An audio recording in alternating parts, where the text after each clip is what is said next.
హరే కృష్ణ దండత్ ప్రణామాలు అందరి భక్తులకి స్వాగతం. ఈరోజు మన ఈశోపనిషద్ క్లాస్లోకి ఈరోజు 3వ రోజు. సో మనం ఈరోజు ఈశోపనిషద్లో 4వ మంత్రం నుంచి 6వ మంత్రం వరకు అంటే 4, 5, 6 ఈ 3 శ్లోకాలని అంటే 3 మంత్రాలని దాని గురించి గల తాత్పర్యాన్ని అలాగే శిల ప్రభుపాదుల వారు తన లెక్చర్లో కూడా దీని గురించి ఏం చెప్పారో ఇవన్నీ విషయాలు ఈరోజు చర్చించుకుందామంట. సో దానికన్నా ముందు మనం మంగళాచరణ చేసుకొని ఈరోజు యొక్క ఈశోపనిషత్ క్లాస్ని స్టార్ట్ చేద్దామంట. ఓం అజ్ఞానతిమిరంధస్య జ్ఞానాంజనాశలాకయా చక్షోరున్మిళితం యేన తస్మై శ్రీగురవే నమః. శ్రీచైతన్యమనోభీష్టం స్థాపితం యేన భూతలే స్వయం రూపః కదా మह्यं దదాతి స్వపదాంతికం. వందేహం శ్రీగురూన్ శ్రీయుతాపదకమలం శ్రీగురూన్ వైష్ణవాంశ్చ శ్రీరూపం సాగ్రజాతం సహగణ రఘునాథాన్వితాం సజీవం సాద్వైతం సావధూతం పరిజనసహితం కృష్ణచైతన్యదేవం శ్రీరాధాకృష్ణపాదాన్ సహగణ లలితా శ్రీవిశాఖాన్వితాంశ్చ. నమా ఓం విష్ణుపాదాయ కృష్ణప్రేష్టాయ భూతలే శ్రీమతే భక్తివేదాంత స్వామినితి నామినే. నమస్తే సారస్వతే దేవే గౌరవాణి ప్రచారిణే నిర్విశేష శూన్యవాది పాశ్చాత్యదేశతారిణే. నమో మహావదన్యాయ కృష్ణప్రేమ ప్రదాయతే కృష్ణాయ కృష్ణచైతన్యానామినే గౌరత్విసే నమః. హే కృష్ణా కరుణా సింధో దీనబంధు జగత్పతే గోపేశ గోపికా కాంత రాధాకాంత నమోస్తుతే. తప్త కాంచన గౌరాంగీ రాధే వృందావనేశ్వరి వృషభానుసుతే దేవి ప్రణమామి హరిప్రియే. నీలాచలనివాసాయ నిత్యాయ పరమాత్మనే బలభద్రసుభద్రాభ్యాం జగన్నాథాయ తే నమః. వాంఛాకల్పతరుభ్యశ్చ కృపాసింధుభ్యైవ చ పతితానాం పావనేభ్యో వైష్ణవేభ్యో నమో నమః. జయ శ్రీకృష్ణ చైతన్య ప్రభు నిత్యానంద శ్రీ అద్వైత గదాధర శ్రీవాసాది గౌరభక్తవృంద. హరే కృష్ణ కృష్ణ కృష్ణ హరే హరే హరే రామ రామ రామ హరే హరే. హరే కృష్ణ. సో మనము ఈశోపనిషత్ చర్చించుకుంటున్నామండి. 4వ మంత్రం. ఓకే, స్టార్ట్ చేద్దామంట. అనేజదేకం మనసో జవీయో నైనద్దేవ ఆప్నువన్ పూర్వమర్సత్ తద్ధావతోన్యానతయేతి తిష్టత్ తస్మిన్నపో మాతరిష్వా దదాతి. సో ఈ యొక్క శ్లోకం యొక్క అర్థం ఏంటంటే, ఆ భగవంతుడు ఆయన తన ధామంలోనే కూర్చొని ఉంటాడు. అయినా కానీ ఎంతో వేగంగా, మనస్సు కన్నా ఎక్కువ వేగంగా ఆయన పరిగెట్టగలడు. తన ధామంలో ఉంటాడు కానీ పరిగెడతాడంట.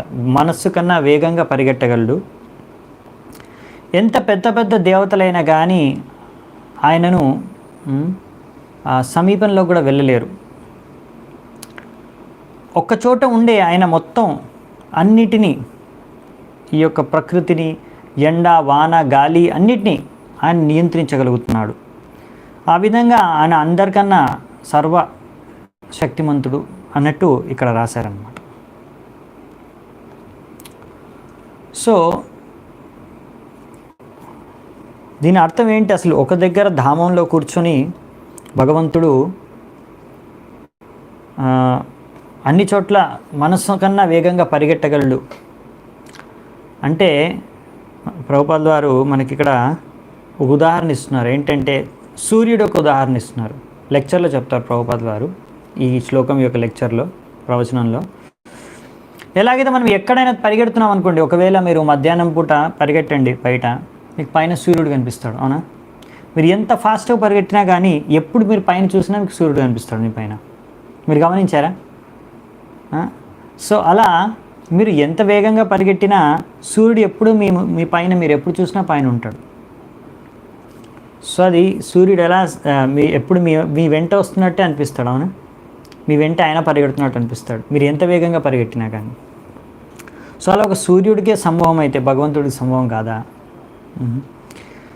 సో అంటే మనం భగవంతుడి యొక్క అన్ని లీలల్ని, అన్ని శక్తుల్ని సంపూర్ణంగా అర్థం చేసుకోలేకపోయినా కానీ కొన్ని ఉదాహరణలు మనకు ఆచార్యులు ప్రభుపాల ద్వారా ఇస్తారు. ఎందుకు అంటే శాస్త్రాల్లో కూడా కొన్ని ఉదాహరణలు ఇస్తారు. ఎందుకు అంటే సరే మనకున్న భౌతిక ప్రపంచం అనుభవం ద్వారా ఏదో కొద్దిగా అయినా భగవంతుడి యొక్క శక్తులను కొద్ది మాత్రంగానైనా అర్థం చేసుకోగలము. దాని ద్వారా తన గొప్పతనాన్ని, ఆ భగవంతుడి యొక్క గొప్పతనాన్ని మనం అర్థం చేసుకోగలమనే ఉద్దేశంతో మనకి తెలియజేయడానికి ఇలా కొన్ని ఉదాహరణలు ఇస్తున్నారనమాట.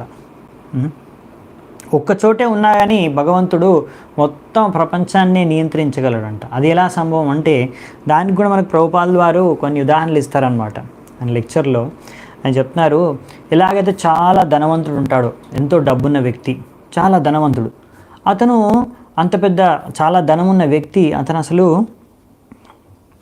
తన దగ్గర ఆయన ఒక చోట కూర్చొని ఆఫీస్లో కానీ ఇంట్లో కానీ ఎక్కడైనా కూర్చొని అతని కింద ఎంతోమంది పనిచేసే వాళ్ళు ఉంటారు, అవునా? ఆయన దగ్గర వేతనం తీసుకొని జీతం తీసుకొని పనిచేసే వాళ్ళు ఎంతోమంది ఉంటారు. సో వాళ్ళకి ఆర్డర్ ఇచ్చేస్తాడు, నువ్వు ఇచ్చేయి వచ్చే అని ఫోన్ చేసి చెప్పేస్తాడు, పనులు అయిపోతాయి, అవునా? ఆయన ఎంతోమంది ద్వారా ఎన్నో రకరకాల పనులు చేసుకుంటూ ఉంటారు. ఒక చోట కూర్చొని ఎన్నో విషయాలు, ఎన్నో వస్తువులు, ఎన్నో సంస్థలను కూడా అలా ఒక ధనికుడు, ఎంతో డబ్బున్న వ్యక్తి ఎలాగైతే నియంత్రించగలుగుతాడో, అంటే ఒక వ్యక్తి, ఒక మనిషి ఒక దగ్గర కూర్చొని ఎన్నో విషయాల్ని నియంత్రించగలుగుతున్నాడు ఫోన్ చేసి, లేకపోతే ఒక మాట చెప్పు. మరి తప్పకుండా భగవంతుడికి మనిషి కన్నా ఎక్కువ శక్తి ఉంటుంది కదా.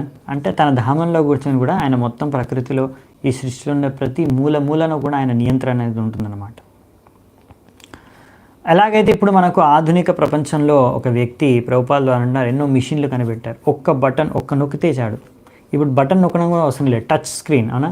ఒకసారి టచ్ చేస్తే చాలు, ఎన్నో పనులు అయిపోతాయి. ఒక టచ్ ద్వారా ఫోన్లో ఒక టచ్ చేస్తే మీరు కొనుక్కోవచ్చు, ఒక టచ్ చేస్తే ఏమైనా చూడొచ్చు, ఒక టచ్ చేస్తే ఎవరితోనైనా మాట్లాడవచ్చు. సో ఒక్క టచ్తో ఎన్నో పనులు అయిపోతున్నాయి. ఒక మనిషి ఒక్క టచ్తో ఇన్ని పనులు చేయగలిగితే మరి భగవంతుడు అక్కడ కూర్చొని ఒకతను ఆయన ఇవన్నీ పనులు చేయలేడా, నియంత్రించలేడా ప్రతి మొత్తం సృష్టిని? సో ఇలా మనం లాజికల్గా, ఇలా తర్కంతో మనం ఆలోచిస్తూ మనకు అర్థమవుతుంది అన్నమాట. సో ఇలా భగవంతుడి ఎంత వేగంగా, మరి ఇప్పుడు చెప్పారు కదా ఇక్కడ మనస్సు కన్నా వేగంగా పరిగెడతారని శ్లోకంలో చెప్పారు. దానికి ఇక్కడ ప్రభుపాల్ ద్వారా రాస్తున్నారు, ఎంత పెద్ద తెలివైన పండితుడైనా సరే,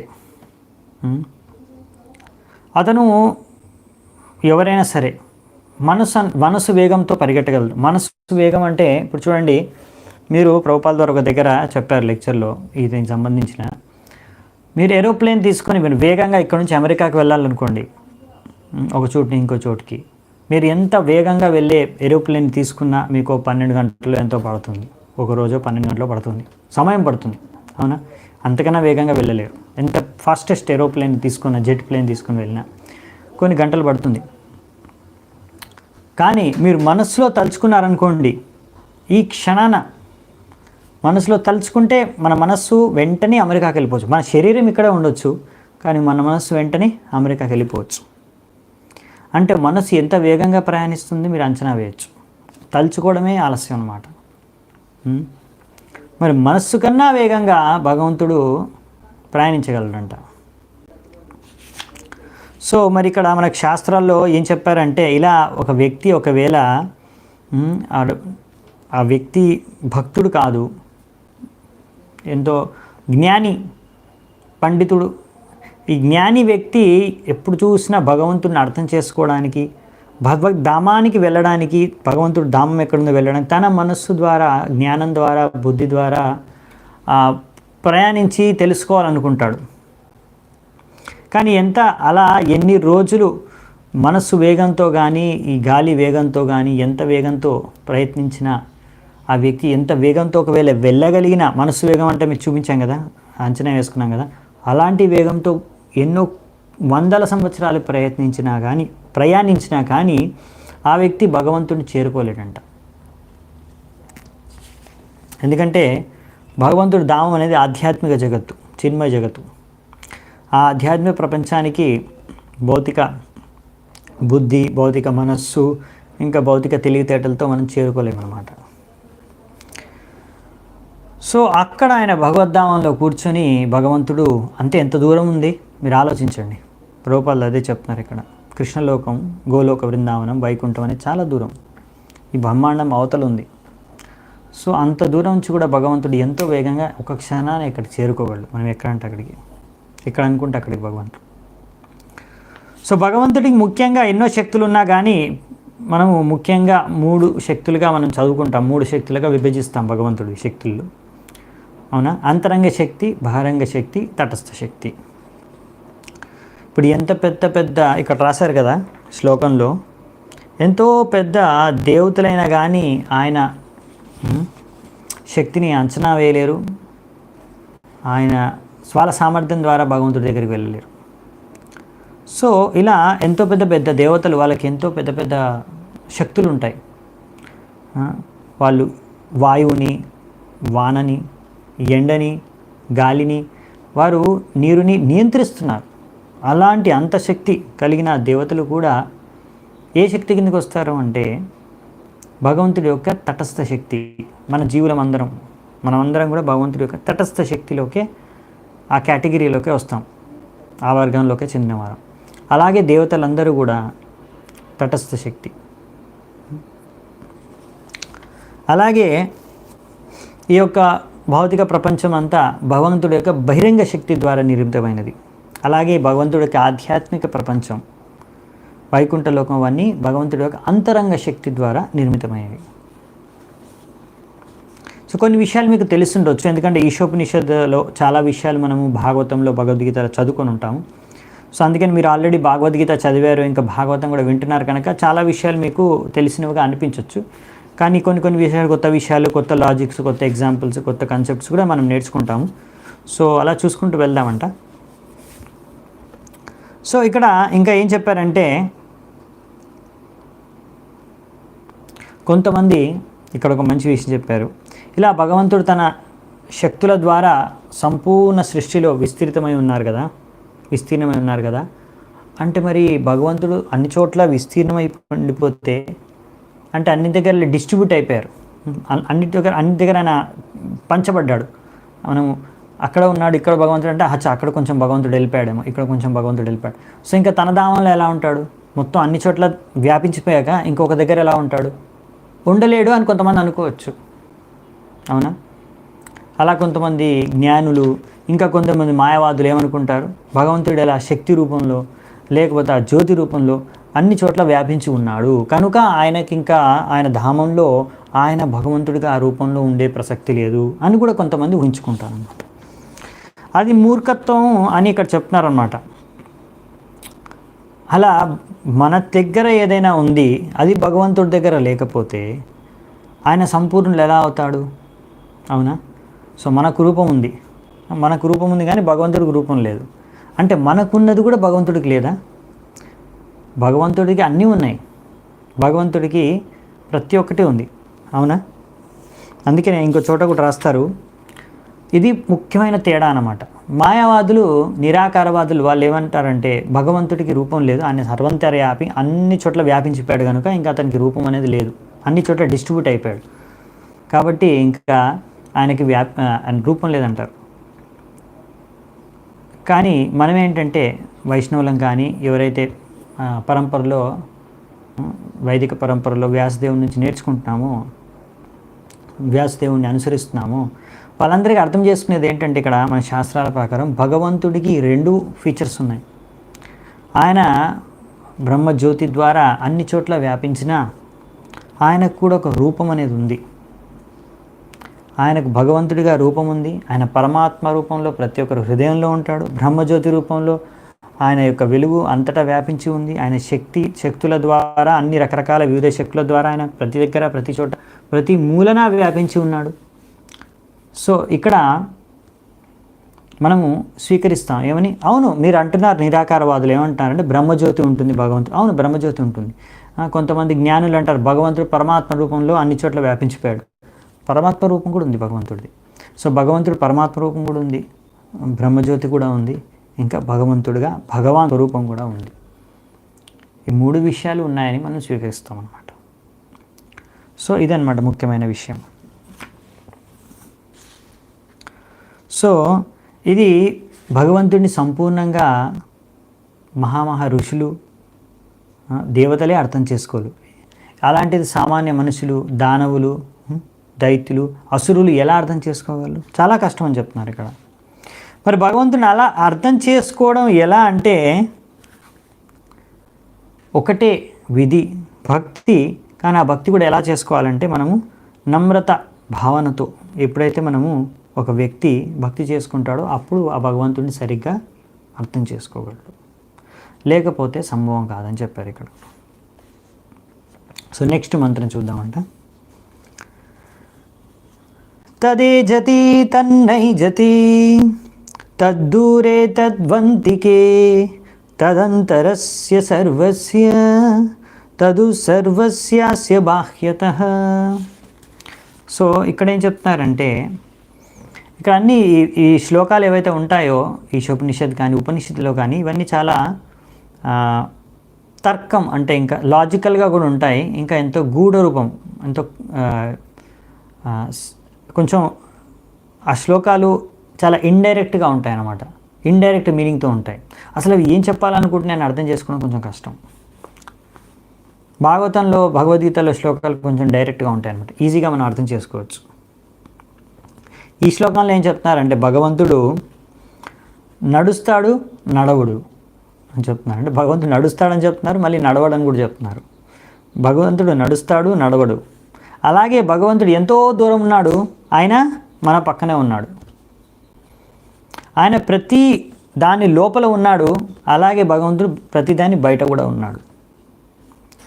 సో ఇక్కడ ఈ విషయాన్ని చెప్తారు. అంటే ఇవి రెండు ఇక్కడ ఈ శ్లోకంలో అంతా కాంట్రడిక్టరీ, వ్యతిరేక స్టేట్మెంట్స్ అన్నమాట. అన్ని కాంట్రడిక్టరీ స్టేట్మెంట్స్. వ్యతిరేకంగా వాళ్ళు ఒకటి చెప్పిన దానికి ఇంకోటి వ్యతిరేకంగా చెప్తున్నారు. రెండు భగవంతుడిలో ఉన్నాయని. భగవంతుడు నడవగలడు అని చెప్తున్నారు, భగవంతుడు నడవలేడని చెప్తున్నారు. భగవంతుడు దూరం ఉన్నారని చెప్తున్నారు మనకి, భగవంతుడు దగ్గరగా కూడా ఉన్నాడని చెప్తున్నారు. భగవంతుడు అన్నిటి లోపల ఉన్నారని చెప్తున్నారు, మళ్ళీ భగవంతుడు అన్నిటి బయట కూడా ఉన్నారని చెప్తున్నారు. సో అందుకని భగవంతుడిని మనము అచింత్య అంటాం. అచింత్య అంటే మనము ఎంత చింతించినా కానీ మన చింతనకి అందని వాడు అనమాట. అచింత్య భగవంతుడు. మనం మన బుద్ధితో అర్థం ఎప్పుడు చేసుకోలేము భగవంతుడిని. సో ప్రభుపాల్ వారు చెప్తున్నారు, ఒకసారి నడుచుకుంటూ వెళ్ళేటప్పుడు తన కుమారుడు చిన్నగా ఉన్నప్పుడు, తన కొడుకు చిన్నగా ఉన్నప్పుడు నడుచుకుంటూ వెళ్తున్నారంట. వెళ్తే తన కొడుకు అడిగాడంట పైన, నాన్న పైన చంద్రుడు మనం ఎక్కడికి వెళ్ళినా మన వెంటే వస్తున్నాడు ఏంటి అని, ఎందుకు వస్తున్నాడు మన వెంటే అని. సో మరి ఇదే ఉదాహరణ ఇక్కడ చెప్తున్నారు మన దీనికి ప్రభుపాల్ వారు. ఈ యొక్క లెక్చర్, ఈ శ్లోకం యొక్క లెక్చర్లో ప్రభుపాల్ ఉదాహరణ ఇస్తారు. సో ఎలాగైతే ఒక చంద్రుడు కానీ సూర్యుడు కానీ, ఒక చంద్రుడు అనుకున్నారనుకోండి, ఆ చంద్రుడు మనం నడుస్తున్నప్పుడు మరి చంద్రుడు అక్కడే ఉన్నాడా, మనతో పాటు నడుస్తున్నాడా?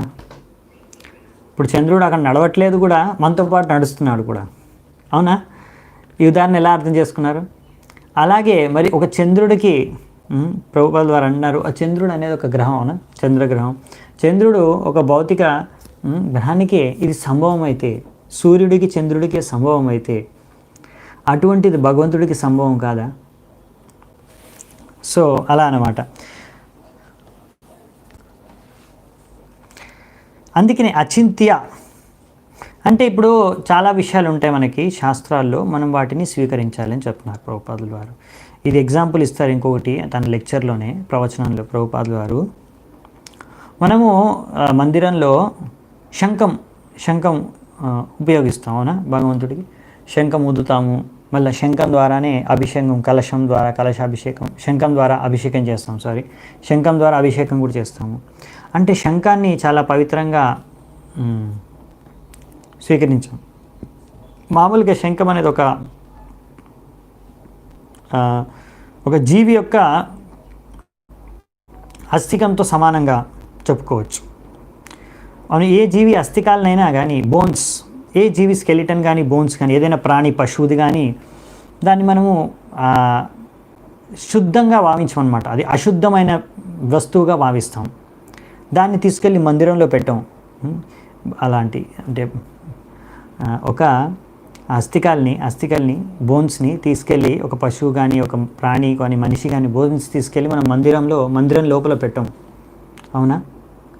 కానీ మరి మనకు అది వేదాల్లో చెప్పారు, మనకు శాస్త్రాల్లో చెప్పారు అలా ఉపయోగించమని. అది మందిరంలో పెట్టొచ్చు, అది శుద్ధమని చెప్పారు. అదే వేరే ఏ ప్రాణి అస్థికలైనా కానీ అవి శుద్ధం కావు. కానీ ఈ కాన్షల్, ఈ శంఖం మాత్రం శుద్ధం. భగవంతుడి చేతిలో పట్టుకొని ఉంటాడు అవునా, శంఖ చక్ర గదా పద్మ. సో మరి ఎందుకలా అంటే కొన్ని విషయాలు మనకు అవి అర్థం కావంతే, అవి మనము స్వీకరించాలి. ముందు అనేవారు కదా మన దగ్గర, ఏదైనా స్వీకరించాలంటే నీకు చెప్పేది ఏదైనా వేదవాక్క స్వీకరించడానికి అని, అంటే వేదవాక్ అయితే మనం స్వీకరించాలని మన సంస్కారంలో ఉంది అది. సో కానీ ఇప్పుడు ప్రతి ఒక్కరు ప్రతిదాన్ని ప్రశ్నించడం అనమాట. మాకు అది తెలిస్తే కానీ మేము దాన్ని స్వీకరించము. అలాగా మరి చాలా విషయాలు సైంటిస్టులు చెప్తారు, దాన్ని ఇప్పుడు వాళ్ళు రుజువు చేసి చూపించలేరు. మరి మీరు ఎందుకు స్వీకరిస్తున్నారు? మీరు ఎందుకు ప్రశ్నించట్లేదు? అక్కడ మూసుకొని ఉంటారు నోరు. ఇక్కడ శాస్త్రాల విషయాలు చర్చకు వచ్చే వరకు మాత్రం ఇదెందుకు ఇలా, ఇదెందుకు అలా, శాస్త్రాలు ఎందుకు ఇదిలా వర్ణించారు, చాలా విషయాలు చెప్పారు శాస్త్రాలు. అవి మన తెలివితేటలకి అతీతం, అంటే మన తెలివితో అర్థం చేసుకున్నాం, అవి అచింత్యం.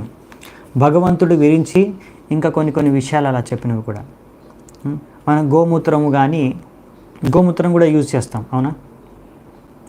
మరి అప్పుడు మనం చూసాం కదా కృష్ణుడి లీలలో కూడా, పూతన వధించిన తర్వాత కృష్ణుడికి ఎలా గోధూళి, గోపుచ్చంతో, గోమూత్రంతో స్నానం చేపించేస్తారు అవునా. అలా ఆవు పేడతో. సో ఇలా వీటిని మనము ఆవు పేడను కూడా ఫ్లోర్ శుభ్రపరచడానికి యూజ్ చేస్తాం మనం. కింద నేలను శుభ్రపరచడానికి, ముంగిట ఇంటి ముందు శుభ్రపరచడానికి పేడ నీళ్ళు చల్లుతారు అవునా. అది ఒక పశువు యొక్క విష్ట. అంటే అది ఏదైనా పశువు యొక్క విష్టను కానీ మనం టచ్ చేస్తే కూడా మనం స్నానం చేయాలంట శాస్త్రాల అనుసారం. కానీ పేడ మాత్రం అది శుద్ధం. అదెలా?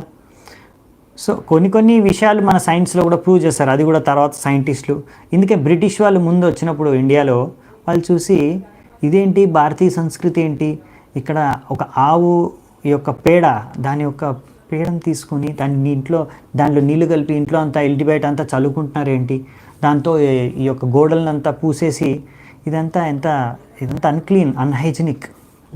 ఇదేం పద్ధతి, అంత అన్హైజినిక్ పద్ధతి, వీళ్ళది ఏం సంస్కృతి, ఏం సభ్యత, ఇదంతా ప్రిమిటివ్, ఇదంతా పాతకాలం, వీళ్ళు ఇంకా చాలా పురాతనమైన సంస్కృతిని ఫాలో అవుతున్నారు, మేము వీళ్ళకి నేర్పించాలి సంస్కృతి ఏంటంటూ అనేసి వాళ్ళు మనకి అనుకున్నారన్నమాట. వీళ్ళకి మనం భారతీయులకు సంస్కృతి నేర్పించాలని, వీళ్ళు చాలా వెనకబడి ఉన్నారు సంస్కృతిలో. కానీ తర్వాత మనకి ఇంకో దగ్గర చెప్తారు ప్రభుపాద, రుజువైంది, అది ల్యాబొరేటరీలో రుజువైంది, చూశారు ఆవు పేడ ద్వారా దానికి ఎన్నో యాంటీసెప్టిక్ ప్రాపర్టీస్ ఉన్నాయి. అంటే ఇవాళ రేపు నేల శుభ్రం చేసుకోవడానికి ఫినాయిల్ యూజ్ చేస్తారు కదా, శానిటైజేషన్. ఇప్పుడు ప్రతిదానికి చేతులు కడుక్కోవాలి కదా, సో అలా శానిటైజేషన్ ప్రాపర్టీస్ ఉన్నాయి దానికి. అలాగే ఆవుమూత్రంలో కూడా ఎన్నో ఔషధ విలువలు ఉన్నాయి అనే విషయాలు వాళ్ళు తర్వాత కనుక్కున్నారు. ఇప్పుడు చాలామంది కనుక్కున్నారు, ఆ విషయాన్ని గ్రహించారు. సో మన సంస్కృతిలో చాలామంది చాలా విషయాలు పాటించేవారు, ఎందుకంటే వేదాల్లో ఇచ్చారనేసి. వాటిని ప్రశ్నించేవారు కాదు. ముందు వేద శాస్త్రాలు ఉన్న విషయాల్ని వాళ్ళు ఎలా అంటే అలాగే గ్రహించేవారు. అది వాళ్ళ సంస్కృతి సభ్యతలో ఉండేది, జనాలు పాటించేవారు.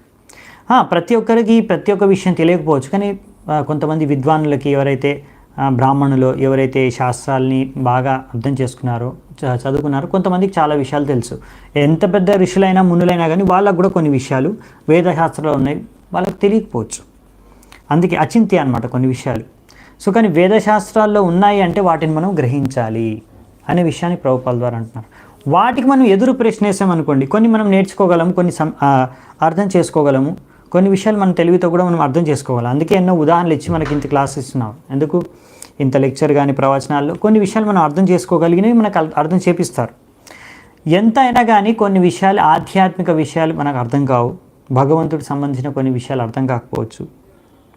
అలాగే కొన్ని విషయాలు మనకి ఆ విషయాలు మన తెలివికి అందనివన్నమాట.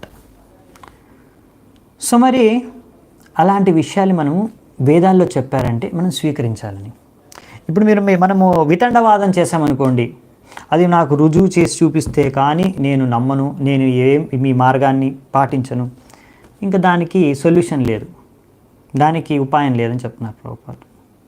మన ఆచార్యులు చూడాలి. మనం ఇది గుడ్డిగా నమ్మడం కాదు. ఎందుకు అంటే కొన్ని విషయాలు అలా మన మెదడుకి అందపట్టని కొన్ని విషయాలు ఉన్నాయని స్వీకరించాలి మనం. అక్కడే ఎందుకు మనం నమ్రత, ఎవరైతే వ్యక్తి వేదశాస్త్రాలన్నీ చదువుతారో, పండిత సమదర్శన, ఎవరైతే పండితుడు అసలైన పండితుడు, విద్యా వినయ సంపన్ని, ఎవరైతే విద్య అనేది నేర్చుకున్నాడో, భగవద్గీతలు అన్నారు కదా విద్యా వినయ సంపన్ని, ఎవరైతే సరిగ్గా అసలు విద్య నేర్చుకున్నాడో వాడు వినయంగా ఉంటాడు. ఎందుకు? అతను అర్థం చేసుకున్నాడు, నేను ఎన్నో తెలుసుకున్నాను, అందరు నన్ను జై జై అంటున్నారు, నువ్వు అలా చాలా పెద్ద నాకు పిహెచ్డి డిగ్రీ ఇచ్చా, లేకపోతే నేను ఎంతో పెద్ద విద్వానులు అనుకుంటున్నారు, కానీ నాకు కూడా చాలా విషయాలు ఇంకా అర్థం కాలేదు, నా మెదడుకు కూడా ఇంకా చాలామంది ఎన్నో విషయాలు అందుపట్టని విషయాలు ఉన్నాయి, ముఖ్యంగా భగవంతుడికి సంబంధించి. సో అందరు అనుకుంటున్నాను నేను విద్వానుడు అనేసి, అందరు ఎంతో సమ్మానిస్తున్నారు నాకు, కానీ నాకు తెలుసు నేను అంత విద్వానుడిని కాదు. భగవంతుడి గురించి ఇంకా శాస్త్రాలు ఇచ్చిన ఎన్నో విషయాలు నాకు సంపూర్ణంగా అర్థం కాలేదు, ఏదో నాకు వారికన్నా కొద్దిగా ఎక్కువ తెలిసాము అంతే.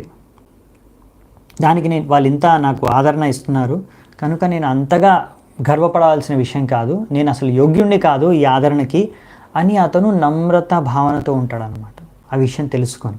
అందుకే విద్య తెలిసినవాడు, అంటే విద్య వచ్చినవాడు అసలు విద్య నేర్చుకున్నాడు అంటే వినయంగా ఉంటాడనమాట. ఎందుకంటే ఈ విషయాలు ఉన్నాయి అలా.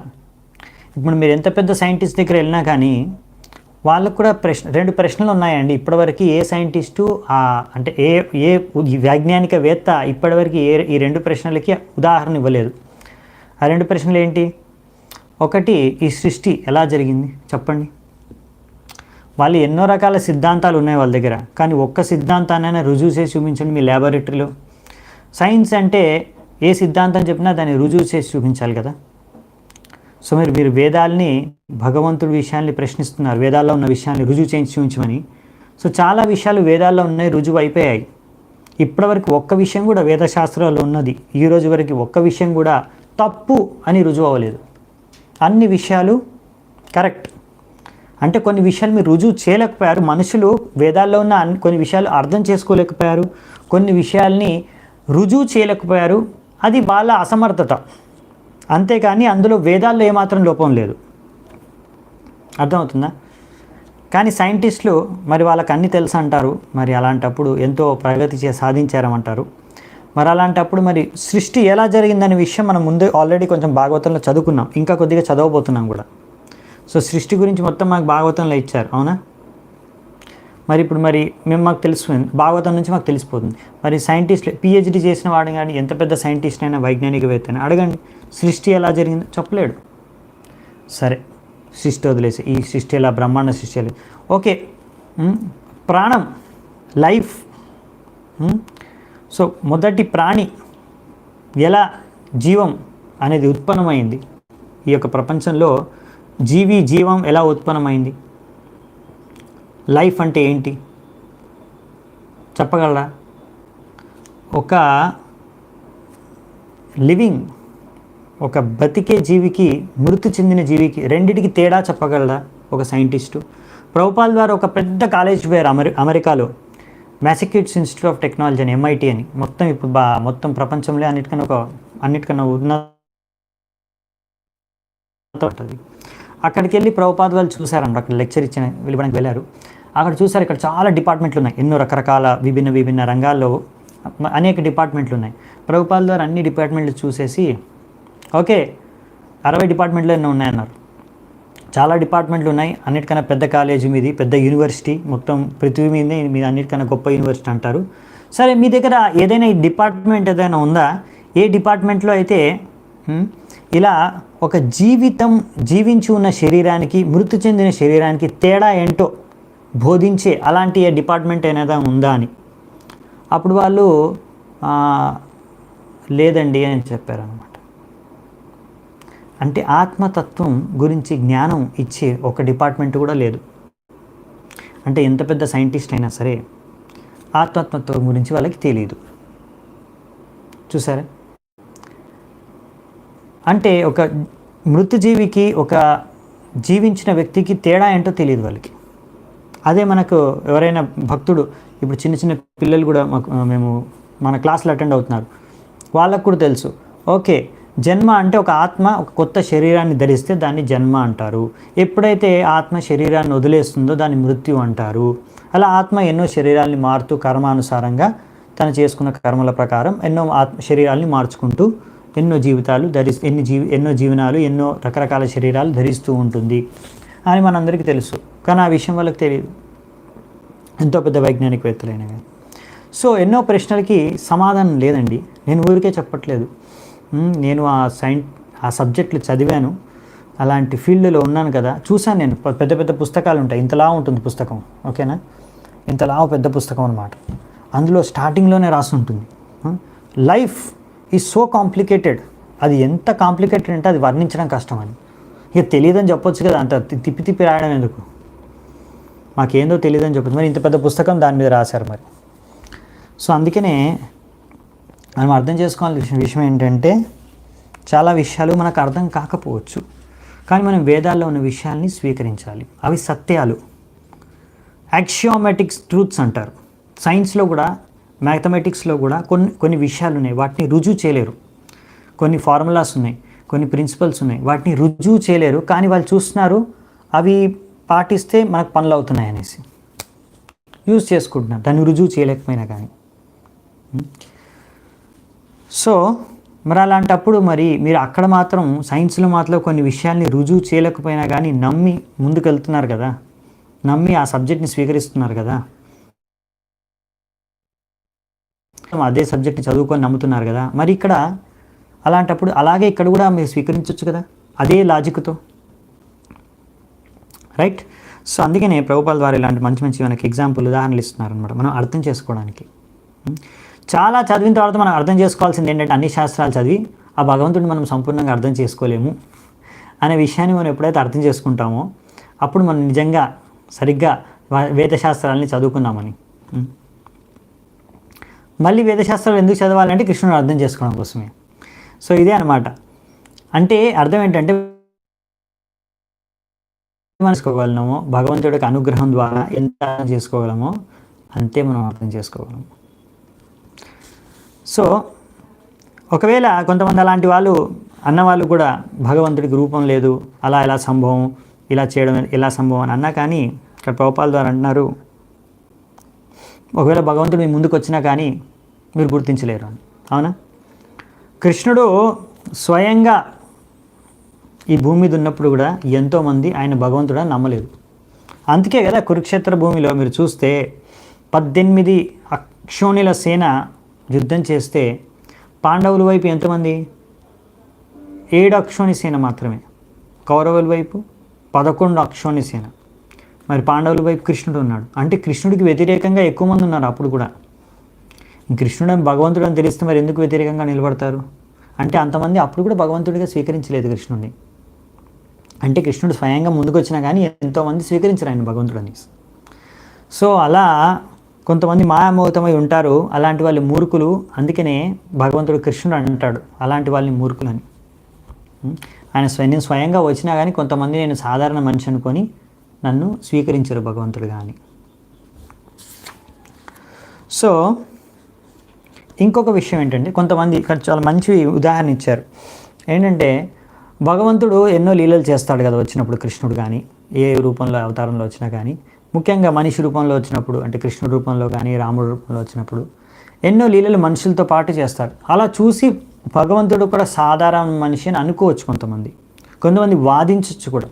అరే భగవంతుడు కూడా ఆయన లీలల ప్రకారం చూస్తే ఆయన సాధారణ మనిషి, ఆయన శరీరం కూడా సాధారణం అనిపిస్తుంది, లేకపోతే ఆయన చేసిన పనుల ప్రకారం ఆయనది భౌతిక శరీరం అని అనుకోవచ్చు. అలా కొంతమంది వాదించవచ్చు. కానీ ప్రభుపాల ద్వారా ఒక పాయింట్ ఇక్కడ రాస్తున్నారు ఏంటంటే అన్ని శక్తులు భగవంతుడి నుంచి వచ్చాయి. అవునా, ఇంతకుముందు కూడా చదువుకున్నాం. అంతరంగ శక్తి, బహిరంగ శక్తి, తటస్థ శక్తి అన్నీ భగవంతుడి నుంచే ఉత్పన్నమయ్యాయి. సో భగవంతుడికి భౌతిక శక్తి, ఆధ్యాత్మిక శక్తి, స్పిరిచువల్ ఎనర్జీ, మెటల్ ఎనర్జీ అంటే ఏం లేదు. ఆయన ఎప్పుడు కావాలంటే అప్పుడు దాన్ని స్పిరిచువల్ ఎనర్జీ మెటల్గా కన్వర్ట్ చేయొచ్చు, మెటల్ని స్పిరిచువల్గా కూడా కన్వర్ట్ చేయొచ్చు. అంటే భౌతిక శక్తిని ఆయన ఆధ్యాత్మికంగా ఎప్పుడైనా మార్చుకోవచ్చు కృష్ణుడు. అలాగే ఆధ్యాత్మిక శక్తిని భౌతికంగా కూడా మార్చవచ్చు. ఆయన రెండు ఆయన శక్తులే. సో అలా ఆయన ఎప్పుడైనా ఆయన శరీరాన్ని భౌతిక శరీరం నుంచి ఆధ్యాత్మికంగా మార్చుకోవచ్చు, ఆధ్యాత్మిక శరీరాన్ని భౌతికంగా కూడా మార్చుకోవచ్చు. ఆయనకి ఆధ్యాత్మికం, భౌతికం రెండింటి మధ్యలో ఆయనకు తేడా లేదు. ఎందుకంటే ఆయనవే రెండు శక్తులు. అది మనకు తేడా. ఈ విషయాన్ని కూడా మనం అర్థం చేసుకోవాలి, గ్రహించాలి. ఒకసారి కొన్ని చోట్ల ఉదాహరణ ఇస్తారు కదా, ఎలక్ట్రిసిటీ ఉంటుంది కదా, ఎలక్ట్రిసిటీ ద్వారా మనము అదే ఎలక్ట్రిసిటీ యూజ్ చేసుకొని కొన్ని పదార్థాలని మనము చల్లగా చేస్తాము ఫ్రిడ్జ్ ఉపయోగించుకొని. కొన్ని పదార్థాలని మనము ఏదైనా హీటర్ ఆన్ చేసామనుకోండి, వేడి అంటే ఒకే ఎలక్ట్రిసిటీని తీసుకొని ఒక ఏసీ ద్వారా చల్లబరచుకోలేం రూమ్ని. అదే కరెంట్ ద్వారా హీటర్ తీసుకొని వేడి కూడా చేసుకోవచ్చు. ఆ ఎలక్ట్రిసిటీకి ఏంటి, రెండింటికి చల్ల చేయడం, వేడి చేయడం రెండు దాని పని అనమాట. ఎలాగైనా ఉపయోగించుకుంటుంది ఎలక్ట్రిసిటీకి. కానీ మనకు పెద్ద తేడా అది, చలి అనేది, వేడి అనేది. సో భగవంతుడి నుంచే కదా, భగవంతుడి శక్తిగా దాన్ని ఎలా అయినా యూజ్ చేసుకుంటాడు. ఆయనకి రెండింటికి ఆయనకేం తేడా లేదు, ఆయన రెండింటికి అతీతుడు. కానీ మనం ఏంటంటే ఈ యొక్క బహిరంగ శక్తి లేకపోతే అంతరంగ శక్తి యొక్క ఆధీనంలో మనం పనిచేయాలి. అందుకే మనం తటస్థ అంటే అక్కడో ఇక్కడ తేల్చుకోవాలన్నమాట. ఎక్కడో అక్కడ నిర్ణయించుకొని ఒక చోటు ఉండాల్సి, మనకి ఇంకా వేరే ప్లేస్ లేదు. ఇప్పుడు సముద్రం, తట అంటే అదే కదా సముద్రం. కానీ నది, సముద్రం ఒకవైపు ల్యాండ్, భూమి ఉంది. అవునా, మనం మధ్యలో తటస్థ శక్తి అనమాట. అటు సముద్రంలోనే ఉండాలి, లేకపోతే భూమి మీదనే ఉండాలి. మనకి వేరే ప్లేస్ ఏం లేదు ఉండడానికి. మనము ఒకరి ఆధీనంలో ఉండాలన్నమాట. ఏదైనా అంతరంగ శక్తి ఆధీనంలో, లేకపోతే బహిరంగ శక్తి ఆధీనంలో. అది మనం చూస్ చేసుకోవాలి, మీ ఇష్టం. మరి కృష్ణ దాస్ అవ్వాలా, లేకపోతే మాయా దాస్ అవ్వాలా? మధ్యలో ఉండలేరు మీరు. ఒకవేళ మీరు అన్నారు నేను కృష్ణదాస్ ఎందుకు అవ్వాలి, నేను అవ్వను, సరే మీరు మాయాదాస్ అవ్వాల్సిందే. మాయకు దాసత్వం వహించాల్సిందే, తప్పదన్నమాట. ఎందుకంటే అది మన లక్షణం, తటస్థ జీవి లక్షణం. అంతే, అన్ని జీవులు అంతే. సో మనకు ఆ స్వతంత్రాన్ని ఇచ్చారు భగవంతుడు. అది మనం స్వతంత్రాన్ని సరిగ్గా సద్వినియోగం చేసుకొని భగవంతుడి యొక్క అంతరంగ శక్తి ఆధీనంలో ఉంటే అది మనకు మంచిదన్నమాట. సో ఇక్కడ అలాగే భగవంతుడు కూడా ఎక్కడో ఉన్నా కానీ, తన ధామంలో ఉన్నా కానీ, మనం ఇక్కడ ఏదైనా అర్పణ చేయమనుకోండి భగవంతుడికి ప్రేమతో, దాన్ని వెంటనే భగవంతుడు స్వీకరించగలడు. ఎలా? మన కోసం మనం భగవంతుడిని ఆధ్యాత్మిక రూపాన్ని దర్శించుకోలేము. భగవంతుడు అప్పుడు అక్కడెక్కడో చాలా దూరంలో ఆయన లోకంలో ఉన్నాడు. సో మనతో మరి భగవంతుడు ఎలా మనము భగవంతుడితో ఆదాన ప్రదాన చేసుకోవాలంటే భగవంతుడు అందుకని అర్చ విగ్రహ రూపంలో మన ముందు ప్రకటించాడు, ప్రత్యక్షమయ్యాడు. అర్చ విగ్రహ రూపం. ఆ అర్చ విగ్రహ రూపం రాతితో కానీ కావచ్చు, లేకపోతే ఒక చెక్కతో కూడా కావచ్చు, లేకపోతే లోహంతో కూడా కావచ్చు. ఇలా ఎన్నో రకాల ధాతువులతో ఆ యొక్క భగవంతుడి యొక్క విగ్రహం అర్చ విగ్రహం కావచ్చు. అది చూడడానికి అంటే మెటీరియల్ వైజ్ అది రాయో, లేకపోతే మన చెక్కనో, లేకపోతే ఏదైనా మెటలో, లోహమో, ఏదైనా బంగారమో ఏదైనా కావచ్చు. కానీ భగవంతుడు దాని ద్వారా మనము అర్పించే నైవేద్యాన్ని స్వీకరిస్తాడు కదా. అవునా? సో భగవంతుడు అంతో దూరం ఉన్నా కానీ మన పక్కనే ఉన్నట్టు కూడా, మన దగ్గరే ఉన్నట్టు కూడా, అలా అన్నమాట. అందుకే ఉదాహరణలు ఇవన్నీ మనం చూసేది. అలాగే భగవంతుడు కొంతమంది అంటారు, మాయావాదులు ముఖ్యంగా, ఈ విగ్రహారాధన అనేది ఎవరైతే ఇంకా ఆధ్యాత్మిక పథంలో చాలా కింది స్థాయిలో ఉన్నవారు స్టార్టింగ్లో వాళ్ళు ఇంకా మా స్థాయికి చేరుకోలేదు కనుక అలాంటి వారు ఇలా వాళ్ళు దేనిపైన ధ్యానం చేసుకోవాలో మరి తెలియదు కదా, అందుకని ఇలా విగ్రహారాధన ద్వారా వాళ్ళు ఎలాగో ఆధ్యాత్మిక ఆ భగవంతుడి పైన ధ్యానం చేసుకుంటూ ముందుకెళ్తారు జీవితంలో. ఎప్పుడైతే వాళ్ళు మా స్థాయికి వచ్చేస్తారో ఇంకా ఆ యొక్క విగ్రహారాధన అనేది వదిలిపెట్టేస్తారు అని వాళ్ళు కొంతమంది ఊహించుకుంటారు, కానీ అలా కాదు. సో మనము ఇక్కడ ఆలోచించవలసింది అలా కాదనమాట. మనం విగ్రహారాధన ఏదో స్టార్టింగ్ కోసం కాదు, విగ్రహారాధన ద్వారా మనం భగవంతుడు స్వయంగా విగ్రహంలో ఉన్నాడు, మన ఒక్క సేవలను ఆయన తీసుకుంటున్నాడు అనే ఉద్దేశంతోనే మనం అర్చన, పూజ, నైవేద్యం అన్నీ చేస్తాం అన్నమాట భగవంతుడికి. అంతేకాని ఓకే మనం భగవంతుడిని ఇప్పుడు చూడలేము, ధ్యానించుకోలేము, ఆ బ్రహ్మజ్యోతి పైన ఎలా ధ్యానించుకుంటాము అనేసి ఈ విగ్రహాన్ని మనం పూజించట్లేదు. అది మాయావాదులు అలా అనుకుంటారు, అది తప్పు. మనకి అర్థమయ్యేది ఏంటంటే మాయావాది యొక్క స్థాయి ఆధ్యాత్మిక పదంలో బ్రహ్మేతి పరమాత్మేతి భగవానితి సభ్యతే, అవునా? అన్నిటికన్నా కింది స్థాయి బ్రహ్మజ్యోతి పైన, అదే మొత్తం భగవంతుడి యొక్క స్వరూపం బ్రహ్మజ్యోతి అనుకోవడం అనేది చాలా కింది స్థాయి యొక్క ఆధ్యాత్మిక సాక్షాత్కారం. దానికన్నా పైన భగవత్ సాక్షాత్కారంలో పరమాత్మ, దాని తర్వాత భగవంతుడి సాక్షాత్కారం. సో అలా భగవంతుడు మరి ఎవరికి చాలా దూరం, ఎవరికి దగ్గర. ఎవరైతే నాస్తికులో, ఎవరైతే భగవంతుడికి శరణాగతులు కాలేదో వారికి భగవంతుడు చాలా దూరం అంట, ఎప్పటికీ అందుకోలేనంత దూరంలో ఉంటాడంట భగవంతుడు. అలాగే ఎవరైతే భక్తులో భగవంతుడికి శరణాగతులు అయ్యారో వారికి భగవంతుడు ఎప్పుడు దగ్గరగా ఉంటారంట. సో ఈ విషయాన్ని ఇక్కడ చెప్పారు. మనకు మంచి ఉదాహరణ అంటే ఈ విషయానికి ఇంకొక పాయింట్ ఉంది కదా, ఇక్కడ 3 పాయింట్లు ఉన్నాయి కదా. భగవంతుడు అన్నిటి లోపల ఉన్నాడు, బయట ఉన్నాడు అనే దానికి మనకు అందరికి తెలిసిన స్టోరీయే నరసింహదేవ స్వామిది, అవునా? ప్రహ్లాద్ మహారాజు, ఎప్పుడైతే ప్రహ్లాద్ మహారాజుని చాలా వేధించాడు హిరణ్యకశిపుడు, దాని తర్వాత ఆయన ప్రశ్నిస్తాడు కదా, ప్రతి దగ్గర ఉన్నాడంటాం హరి భగవంతుడు, మరి ఖమ్మంలో ఈ స్తంభంలో కూడా ఉన్నాడా అని. అప్పుడు ప్రహ్లాద్ అంటాడు, అవును ఉన్నాడు, ప్రతి దగ్గర ఉంటాడు, స్తంభంలో కూడా ఉంటాడని. సో స్తంభాన్ని ఇరగట్టి చూస్తాడు కదా, అప్పుడు స్తంభంలోంచి నరసింహస్వామి ప్రత్యక్షమవుతాడు, ప్రకటిస్తాడు. సో మరి నరసింహస్వామి అంటే భగవంతుడు తన యొక్క సృష్టిలో ఏ భాగంలో నుంచైనా ఎప్పుడైనా ప్రత్యక్షమవ్వచ్చు, అవునా? కానీ అక్కడ నరసింహస్వామి ఎందుకు ప్రత్యక్షమయ్యాడంటే ప్రహ్లాదు తన భక్తుడి యొక్క మాటలను, వచనాల్ని సత్యం నిజం చేయడానికి అన్నమాట. అంతేగాని హిరణ్యకశిపుడిని చంపడానికని. హిరణ్యకశిపుడు లాంటి ఎంతోమంది దైత్యులని ఎవరైనా భగవంతుడి యొక్క శక్తుల ద్వారా చంపేయచ్చు, కానీ ముఖ్యంగా ఆయన భగవంతుడి యొక్క భక్తులకు వారిని సంరక్షించడం కోసం, వారు చేసే వాక్యాలను కానీ వారి నమ్మకాన్ని కానీ వారి యొక్కతో వాళ్ళ యొక్క ప్రేమను స్వీకరించడానికి భగవంతుడు ప్రత్యక్షమవుతాడు. ఇది మనం అర్థం చేసుకోవాల్సిన విషయం. సో మరి భగవంతుడు అక్కడ ఉండి కూడా సర్వంతర్యామి ఎలా ఉంటాడు అంటే ఇంకొక ఉదాహరణ ఇచ్చారు ఇక్కడ. అగ్ని ఉంటుంది కదా, అగ్ని ఎక్కడైనా అగ్ని ఉందని, ఎక్కడ అగ్ని ఉన్నా కానీ మనకు విషయం అర్థమవుతుంది ఏంటంటే అగ్ని తప్పకుండా కొంచెం వేడిని అనేది వ్యాపించేస్తుంది. అంటే ఇక్కడ ఈ రూమ్లో మనం అగ్ని పెట్టామనుకోండి, అప్పుడు ఇక్కడ చుట్టంతా కొంచెం ఎంతో అంత వేడి అనేది వ్యాపిస్తుంది. అలాగే లైట్, వెలుతురు అనేది కూడా ఈ యొక్క చుట్టుపక్కలంతా వ్యాపిస్తుంది. ఒకే దగ్గర అగ్ని ఉండి కూడా తన శక్తి వెలుగు మరియు వేడి ద్వారా ఎంతో దూరం వరకు వ్యాపించి ఉంటుంది, అవునా? అలాగే భగవంతుడు కూడా తన ధామంలో ఉన్నా కానీ తన శక్తుల మాధ్యంతో ఆయన సంపూర్ణ సృష్టిలో వ్యాపించి ఉన్నాడనే విషయాన్ని మనము అర్థం చేసుకోవాలన్నమాట. సో ఈరోజు లాస్ట్ శ్లోకం చూసి ముగిద్దామంట. 6వ శ్లోకం.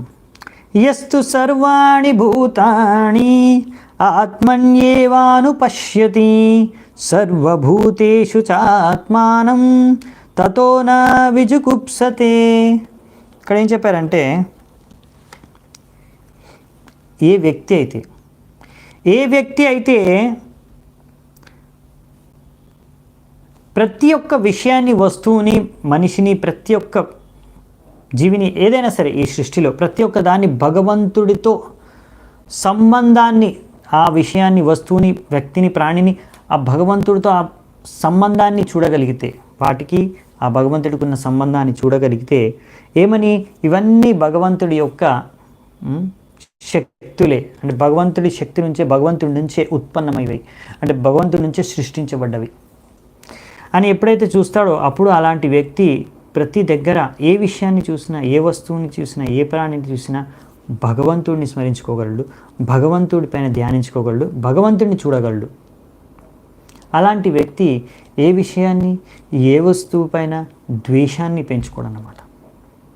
ఇది చాలా ఉన్నతమైన ఆధ్యాత్మిక స్థాయి. ప్రభుపాదుల ద్వారా రాశారు, మహాభాగవత స్థాయి అంటుంది. పండితా సమదర్శిన శుని చైవ స్వభాకేచ పండితా సమదర్శిన అంటే కుక్కని కానీ, బ్రాహ్మణుని కానీ, ఏనుగుని కానీ, ఒక పందిని కానీ అందరినీ ఒకే సమాన దృష్టితో చూడగలిగాడు. అంటే అంతేకాకుండా అందరిలో ఆయన భగవంతుని చూడగలడు. ఎందుకంటే ఆయనకు తెలుసు ఇవన్నీ ఇంకా అందరి హృదయాల్లో భగవంతుడు పరమాత్మ రూపంలో ఉన్నాడని. సో ఇది మహాభాగవత స్థాయి, లేకపోతే ఉత్తమ అధికారి అంటారు మన శాస్త్రాల ప్రకారం. చాలా ఉన్నతమైన, అత్యున్నతమైన స్థాయి. ఇక్కడ వారు ప్రతి ఒక్కరిని, ప్రతి జీవిని భగవంతుడి యొక్క పార్ట్ అండ్ పార్సల్, భగవంతుడి యొక్క విభిన్న అంశంగా వాళ్ళు గుర్తిస్తారన్నమాట. ఆ ప్రతి ఆత్మకి భగవంతుడితో ఉన్న సంబంధాన్ని వాళ్ళకి గుర్తుంటుంది, ఆ గుర్తు చేసుకోగలరు. ఇంకా ఈ సృష్టిలో ఏది చూసినా వాళ్ళు భగవంతుడిని వెంటనే ధ్యానించుకోగలరు. ఎందుకంటే వాళ్ళు చూస్తారన్నమాట ఇవన్నీ భగవంతుడి శక్తి ద్వారా నిర్మితమైనవే అని. సో ఈ లెవెల్ అంటే భక్తుల్లో కూడా 3 స్థాయిలు ఉంటారన్నమాట. ఒకటి కనిష్టాధికారి, ఇంకోటి మధ్యమాధికారి, ఇంకోటి ఉత్తమాధికారి. వీటి గురించి మనకు భాగవతంలో మళ్ళీ వస్తే అప్పుడు చర్చించుకుంటాం విస్తృతంగా. కానీ ఇక్కడ కొన్ని ఇచ్చారు విషయాలు, అవి చూస్తామంట ప్రభుపాదు వారు ఇచ్చిన తాత్పర్యంలో ఇచ్చిన విషయాల్ని. సో కనిష్టాధికారి అంటే అన్నిటికన్నా ఇంకా కింద స్థాయిలో ఉన్న భక్తుడు అనమాట. అంటే కొత్త భక్తుడు, కొత్తగా భక్తి మార్గంకి వచ్చా, లేకపోతే ఇంకా వాళ్ళు అంత అడ్వాన్స్ అవ్వలేదు. అంటే ఈ రకం మీకు చెప్పాలంటే అర్థం కావాలంటే చాలా సింపుల్. ఎవరైనా కొత్తగా భక్తిలో వచ్చిన వాళ్ళు, లేకపోతే ఇంకా చాలామంది బయట ఉంటారు, వాళ్ళందరూ మన ఇస్కాన్ స్టాండర్డ్ లాగా మొత్తం భక్తి చేసుకోకుండా కానీ భగవంతుడి పైన ఏదో ఒక నమ్మకం ఉంది వాళ్ళకి.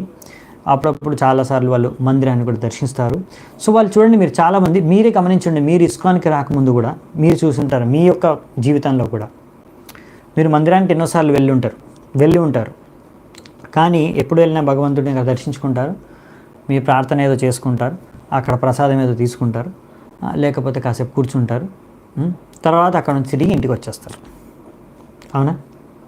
సో భగవంతుడిని దర్శించుకుంటారు. ఇంకా మీకు అక్కడ ఉన్న వాళ్ళు ఎవరు భక్తులు, భగవంతుడు ఇచ్చిన శాస్త్రాలు ఏంటి, ఆ భక్తుల నుంచి మనం వినాలి, తెలుసుకోవాలి, నేర్చుకోవాలి, గురువుల దగ్గర నుంచి, ఇవన్నీ మనకేం లేవు.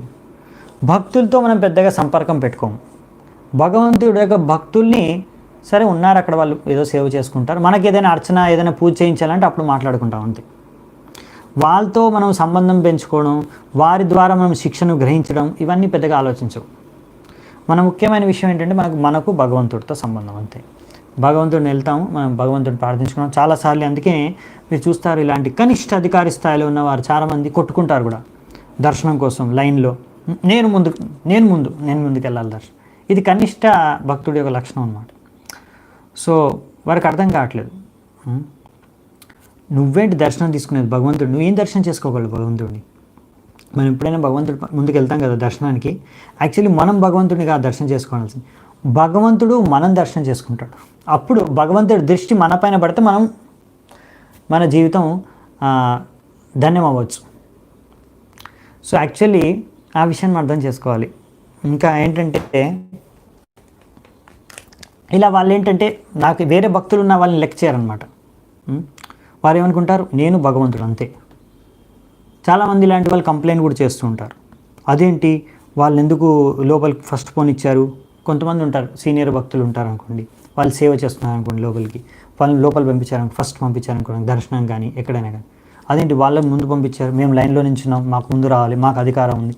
ఇలా చాలాసార్లు, ఎందుకంటే వాళ్ళకి మెయిన్ ఏంటంటే మాకు దర్శనం దొరికితే అంతే, అదే మెయిన్. వేరే భక్తులు ఎవరు, వాళ్ళు ఏంటి, వాళ్ళ సంబంధం లేదు మనకి. సో అలాంటి వారు ఎప్పుడు చాలామంది ఇతరులు కూడా వీళ్ళు కనిష్ట ఇంకొకటి కనిష్ట ఇద్దరు లైన్లో ఉంటారు. వీడు వాడిని తోసేసి ముందుకెళ్ళడం, వాడు వీడిని తోసేసి ముందుకెళ్ళడం. సో ఇలా కొట్టుకుంటూ ఉంటారనమాట. సో అందుకే ప్రభుపాదులు రాశారు, ఒక్కొక్కసారి వాళ్ళలోనే ఇలాంటి కనిష్ట భక్తులు కొట్టుకుంటూ ఉంటారు. కనిష్ట భక్తుని ఇంగ్లీష్లో నియోఫైట్ అంటాం. నియోఫైట్ అని రాస్తారు. నియోఫైట్ అంటే ఫైట్ నియోఫైట్. సో ఇది కనిష్ట అధికారి లక్షణం అనమాట. అంటే వాళ్ళు భగవంతుడి పైన వాళ్ళకి నమ్మకం ఉంది, కానీ వాళ్ళు భక్తుల్ని కూడా లెక్క చేయరనమాట. భక్తుల పైన భక్తులతో సంబంధాన్ని ఏర్పరచుకోరు. వాళ్ళు భక్తుల యొక్క ప్రాధాన్యతను అర్థం చేసుకోరు. వాళ్ళు భక్తుల్ని యొక్క ప్రాముఖ్యతను గుర్తించరు. వాళ్ళకి అర్థం కాదు. ఇంకా వాళ్ళంత శాస్త్రాలు కూడా అంతగా తెలియవు అనుకోండి. సో వాళ్ళకి మెయిన్ ఏంటంటే భగవంతుడి పైన ఏదో రకంగా శ్రద్ధ అనేది ఉంది వాళ్ళు, అదనమాట. సో నెక్స్ట్ వచ్చేసి మధ్యమ అధికారి. మధ్యమ అధికారికి ముఖ్యంగా ఆయన 4 సూత్రాలని పాటిస్తారు ఆయన యొక్క జీవితంలో, భక్తి జీవితం సంబంధించి. దాని ద్వారా మధ్యమాధికారిని మీరు గుర్తించవచ్చు. ఏంటంటే ఒకటి, ఫస్ట్ వాళ్ళు కూడా భగవంతుడిని అనేది ఆరాధిస్తారు. వాళ్ళు కూడా భక్తులే, భగవంతుడిని ఆరాధిస్తారు, భగవంతుడిని వాళ్ళు పూజిస్తారు. ఫస్ట్ పాయింట్ అది క్లియర్. కనిష్టాధికారులాగా వాళ్ళు కూడా భగవంతుడిని పూజిస్తారు. నెక్స్ట్ వచ్చేసి భగవంతుడినే కాదు, వాళ్ళు భక్తుల యొక్క ప్రాముఖ్యతను కూడా వాళ్ళు అర్థం చేసుకుంటారు. వారు భగవంతుడి యొక్క భక్తుల ప్రాముఖ్యతను అర్థం చేసుకోవడమే కాకుండా వారితో స్నేహపూర్వకంగా వ్యవహరించడం, ఆదరపూర్వకంగా వ్యవహరించడం, వారితో మంచి సంబంధాన్ని స్థాపన చేసుకొని వారి ద్వారా భగవంతుడి యొక్క బోధనలను శిక్షణలు వాళ్ళు స్వీకరిస్తారన్నమాట. సో వారితో అలా భగవంతుడికి సంబంధించిన విషయాలు చర్చించుకుంటారు. అలా బేసికల్లీ ఏంటంటే వాళ్ళు భగవంతుడి యొక్క భక్తుల్ని యొక్క ప్రాధాన్యతను గుర్తిస్తారు. భగవంతుడికి భక్తులంటే ప్రియమైన వారు. అందుకే మనం భగవంతుడి భక్తులను కూడా మనం సంతుష్టపరిస్తే, భగవంతుడి భక్తుల పట్ల కూడా మనం ప్రేమను వ్యక్తపరిస్తే, ఆదరణను చూపిస్తే భగవంతుడు కూడా మన పైన కృప చూపిస్తాడు. భగవంతుడు ప్రసన్నుడు అవుతాడు. మనం భగవంతుడి యొక్క భక్తులను ఆరాధిస్తే భగవంతుడు ఇంకా ఎక్కువగా ఆనందపడతాడు మన పట్ల అనే విషయాన్ని వాళ్ళు అర్థం చేసుకొని వాళ్ళు భగవంతుడితోటే మందిరానికి వచ్చినప్పుడు భగవంతుడి దర్శనం ఎలాగో చేసుకుంటారు, అలాగే భగవంతుడి భక్తులతో కూడా వారు సంబంధాన్ని వాళ్ళు సరైన సంబంధాన్ని వాళ్ళు ఏర్పరచుకుంటారన్నమాట. ఎంతో ఆధారపూర్వకమైన స్నేహపూర్వకమైన సంబంధాన్ని వాళ్ళు స్థాపించుకుంటారన్నమాట. అది నెక్స్ట్ వచ్చేసి అంతేకాకుండా ఈ 2 లక్షణాలు అయిపోయాయి కదా. ఇంకా 3వ లక్షణం ఏంటంటే వాళ్ళది మధ్యమ అధికారి, వాళ్ళది భక్తులది. వారు ఎవరైతే అమాయక ప్రజలు ఉంటారో, ఇంకా అజ్ఞానులు, అమాయకులు అంటే వారికి ఇంకా భగవంతుడు అంటే శాస్త్రాల గురించి కానీ, ఆత్మతత్వం గురించి కానీ, జీవిత లక్ష్యం గురించి కానీ ఏమాత్రం తెలియదు. కానీ వారికి ఎవరు చెప్పలేదు, అందుకే వాళ్ళకి తెలియదు. అవునా? మనకు కూడా ఇస్కాన్ ద్వారా, ప్రభుపాల ద్వారా, కృప ద్వారా మనం ఏదో కొన్ని విషయాలు నేర్చుకోగలుగుతున్నాం. ఈరోజు భక్తి పాటించగలుగుతున్నాం. లేకపోతే మనకు తెలియదు. మనము అలాగే అమాయక ప్రజల్లాగా, మనము అజ్ఞానుల్లాగా జీవించేవాళ్ళం. సో ఆ విషయాన్ని అర్థం చేసుకొని ఈ మధ్యమ అధికారుల వాళ్ళు ఎంతో దయతో బయటకు ఇలాంటి వారి దగ్గరికి వెళ్ళి ఇలాంటి వారిని గుర్తించి వాళ్ళ పట్ల ఎంతో దయా సానుభూతితో వారికి భగవంతుడి విషయాల్ని వాళ్ళకు బోధిస్తారు, ప్రచారం చేస్తారు. వారిని కూడా ఈ భక్తి మార్గానికి తీసుకురావడానికి ప్రయత్నిస్తారు. సో భగవంతుడి యొక్క విషయాలు మనకు తెలియజేస్తారు, భగవంతుడి గురించి. ఇది వాళ్ళ 3వ లక్షణం. 4వ లక్షణం ఏంటంటే వీరు ఎవరైతే నాస్తికులో అసుర ప్రవృత్తి కలిగి భగవంతుడికి వ్యతిరేకంగా వ్యవహరిస్తారో అలాంటి వారిని కూడా గుర్తించి వారికి దూరంగా ఉంటారు. వారిని గుర్తిస్తారు, వారిని దూరంతోనే వాళ్ళని హరే కృష్ణ అలా అన్నమాట. ఎందుకంటే ఇలాంటి భేదం అనేది చూపిస్తారన్నమాట. భగవంతుడికి, భక్తులకి, అమాయకమైన ప్రజలకి, ఇలాంటి నాస్తికులకు కానీ, భగవంతుడికి వ్యతిరేకంగా ఉండే వ్యక్తులకు కానీ, ఈ 4 రకాల అంటే నలుగురిని వేరువేరుగా వాళ్ళు చూస్తారన్నమాట. అలా నెక్స్ట్ వచ్చేసి ఉత్తమ అధికారి వచ్చేసి ఆయన ఎవరైనా సరే, ఏ ప్రాణి అయినా సరే, ఏ జీవైనా సరే, అందరిలోనూ ఆయన ఆత్మని, ఆ పరమాత్మని దర్శించుకుంటాడు. ఆ విధంగా ఆయన అందరూ భగవంతుడి యొక్క సృష్టి యొక్క ద్వారానే ఉత్పన్నించిన వారు, అందరూ భగవంతుడితో సంబంధం ఉంది, అందరూ భగవంతుడి యొక్క సంతానమే అని అందరినీ సమాన దృష్టితో చూస్తాడు. కాకపోతే ఆయనకేంటంటే ఇప్పుడు ఈయన మనిషి శరీరంలో ఉన్నాడు, ఈయన భక్తి చేసుకుంటున్నాడు కాబట్టి ఈయన తెలుసుకున్నాడు ఈ జ్ఞానాన్ని. భగవంతుడు అందరికీ స్వతంత్రం అనేది ఇచ్చాడు. ఈ వ్యక్తి తన స్వతంత్రాన్ని సరిగ్గా వినియోగించుకొని భగవంతుడి భక్తి చేసుకొని భగవంతుడి యొక్క అంతరంగ శక్తిలో ఆయన దాసుడిగా, భగవంతుడి దాసుడిగా జీవిస్తున్నాడు. ఇంకొక ఆత్మ తనకిచ్చిన స్వతంత్రాన్ని దుర్వినియోగం చేసుకున్నాడు. అందుకనే ఈరోజు ఆ ఆత్మకి ఏ పక్షియో, ఏ పశువో, ఏ కుక్కో, పిల్లో శరీరం దక్కింది. అందుకనే పాపం ఆ వ్యక్తి అలాంటి శరీరంలో పాపాన్ని, తను కర్మఫలాన్ని అనుభవిస్తున్నాడు. కానీ వీళ్ళందరూ భగవంతుడి యొక్క సంతానమే అని వారిని ఇద్దరిని సమాన దృష్టితో, సమాన కృపతో ఆయన చూస్తాడనమాట. ఆయన ఉత్తమ అధికారి. సో ఇలా ఉత్తమ అధికారియే అన్ని జీవులను, అన్ని రకాల మనుషులని సమాన దృష్టితో చూసి ఎవరిపైన ద్వేషం లేకుండా ఉండగలరు అన్నమాట. సో అప్పుడే యూనివర్సల్ బ్రదర్హుడ్ అంటారు కదా. ఎందుకంటే ఆయన యూనివర్సల్ ఫాదర్, కృష్ణుడు పరంపిత, అందరి పత కృష్ణుడు, అందరూ భగవంతుడు సంతానమని చూడగలిగాడు కాబట్టి ఆయన మొత్తం మనమందరం ఒకటే కుటుంబం, వీళ్ళందరూ మన అన్నదమ్ముల, అక్క చెల్లెళ్ళ అని వాళ్ళు చూడగలుగుతారనమాట. అలా చూడాలి అంటే భగవంతుడిని మనం పరమపితగా స్వీకరించాలన్నమాట. అది ఉత్తమ అధికారి స్వీకరిస్తాడు కనుక అలా చూడగలడు.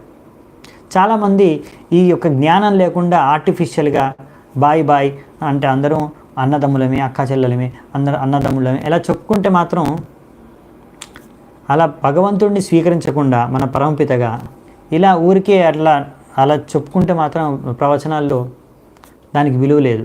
మళ్ళీ ఏదైనా సమస్య వస్తుంటే ఇద్దరు కొట్టుకుంటుంటారు, 2 దేశాలు, 2 రాష్ట్రాలు, 2 కులాలు. అవునా? సో మరి ఇక్కడ అందుకే ఒక శబ్దం రాశారన్నమాట, అనుపశ్యతి అని. సో మరి ఇలా ఈ స్థాయికి మనం ఎలా వెళ్ళాలి, ఉన్నతి ఎలా సాధించాలి అంటే కనీసం మనం ప్రచారం చేయాలంటే మనం మధ్యమ అధికారి స్థాయిలో ఉంటే మనం ప్రచారం చేయగలం, అంతే కదండి. కనిష్ట అధికారి స్థాయిలో ఉంటే మనం చేయలేము. సో అనుపశ్యతి అంటే ఇక్కడ చెప్పారనమాట. అందుకే అనుపశ్యతి అంటే చూడడం, మనం ఎలా వ్యవహరించాలి, ఇవన్నీ విషయాలు నేర్చుకునేది ఎలా అంటే మన యొక్క ఆచార్యులు ఎలా వ్యవహరించాలో వారి బోధనల ద్వారా, వారి యొక్క ఆచరణ ద్వారా మనం ఎన్నో విషయాలు నేర్చుకొని దాన్ని అనుసరించడం. సో అదనమాట విధి విధానం. సో అందుకని ఇవన్నీ విషయాలు మనకు శాస్త్రాల్లో తెలియజేశారు, భగవద్గీత, భాగవతంలో. సో వీటి ద్వారా మనం ఎన్నో విషయాలు నేర్చుకోవచ్చు అన్నమాట. అవి ఇక్కడ రాశారు. సో ఈరోజు ఈ యొక్క శ్లోకంలో చర్చించుకున్న విషయాలు ఇవ్వండి. కానీ అదే ప్రభుపాదులు అంటున్నారు, ఇలా బయట వాళ్ళు అంటారు కదా, పొలిటీషియన్స్, చాలామంది రాజకీయ నాయకులు, మనం అందరం అన్నదమ్ములు, అక్క చెల్లెలు ఇలా మాట్లాడతారు ప్రవచనాలు ఇచ్చినప్పుడు. కానీ వాళ్ళకి సరిగ్గా అసలు దాన్ని అర్థం చేసుకోలేరు. అలాంటి వారు ఎప్పుడు సరిగ్గా ఈ విషయాన్ని గ్రహించలేరు. ఉత్తమ అధికారి స్థాయిలో వాళ్ళు పెద్ద పెద్ద మాటలు మాట్లాడతారు కానీ వాళ్ళు ఆ స్థాయిలో లేరు. ఉత్తమ అధికారి స్థాయిలో ఉన్నవారు సమాన దృష్టితో అందరినీ చూడడమే కాకుండా అందరికీ కృపను ప్రసాదించగలరు, అందరికీ మేలు కూడా చేయగలరు. వాళ్ళ ఆత్మకే కాదు, ప్రతి జీవికి ఆత్మతో పాటు శరీరానికి కూడా మేలు చేస్తారు అందరికీ అని ఇక్కడ చెప్తున్నారు ప్రభుపాల్ వారు. దీంతో దీని యొక్క చర్చ కూడా ముగుస్తుంది. సో మనం ఈ 3 శ్లోకాలు ఈరోజు చర్చించుకున్నామండి. నెక్స్ట్ క్లాస్లో మనం 7వ శ్లోకం నుంచి చర్చను ఆరంభిద్దాం, 7వ మంత్రం నుంచి ఈశోపనిషత్తులో. సో ఈశోపనిషత్తులో మనకి లీలలు ఉండవండి, చెప్పాను కదా, తత్వాలు. ఇవన్నీ ఉపనిషత్తులు అన్ని తత్వాలన్నీ కొంచెం ఇండైరెక్ట్గా, పరోక్షంగా భగవంతుడి యొక్క గుణాలని, శక్తుల్ని వర్ణించబడతాయి అన్నమాట ఉపనిషత్తులు. అందుకే జనరల్గా ఉపనిషత్తులు అనేవి కొంచెం అర్థం చేసుకోవడం కష్టం. మనకి భాగవతం లాంటి పురాణాలు ద్వారా ఇంకా బాగా అర్థం చేసుకోవచ్చు. కానీ ఇది చాలా ఇంపార్టెంట్ అనమాట. ఎందుకంటే చాలామంది ఈ పురాణాలని నమ్మరు, ఉపనిషత్తులను ఎక్కువగా వాళ్ళు నమ్ముతారనమాట. అందుకే మనం ఒక ఇంపార్టెంట్ ఉపనిషత్తు, ఈశోపనిషత్తు అని మనం తెలుసుకోవాలి. సో అలా పురాణాలు నమ్మల వాళ్ళకి ఇలా ఉపనిషత్తుల నుంచి కూడా మనం నేర్పించవచ్చు, చెప్పొచ్చు భగవంతుడి గురించి, అప్పుడు వాళ్ళు స్వీకరిస్తారు. సో దానికి కూడా మనకి ఇంపార్టెంట్ అనమాట. సో అందుకే ప్రభుపాద్ వారి ఈశోపనిషత్తుని మనకు అనువాదం చేశారు. ఇది నేర్చుకుంటే బాగుంటుంది మనకి. जय शिल प्रभुपाद की जय, श्री ईशोपनिषद की जय, समवेत गौर भक्त वृंद की जय, निताय गौर सीतनाथ प्रेमानंदे हरि हरि बोल.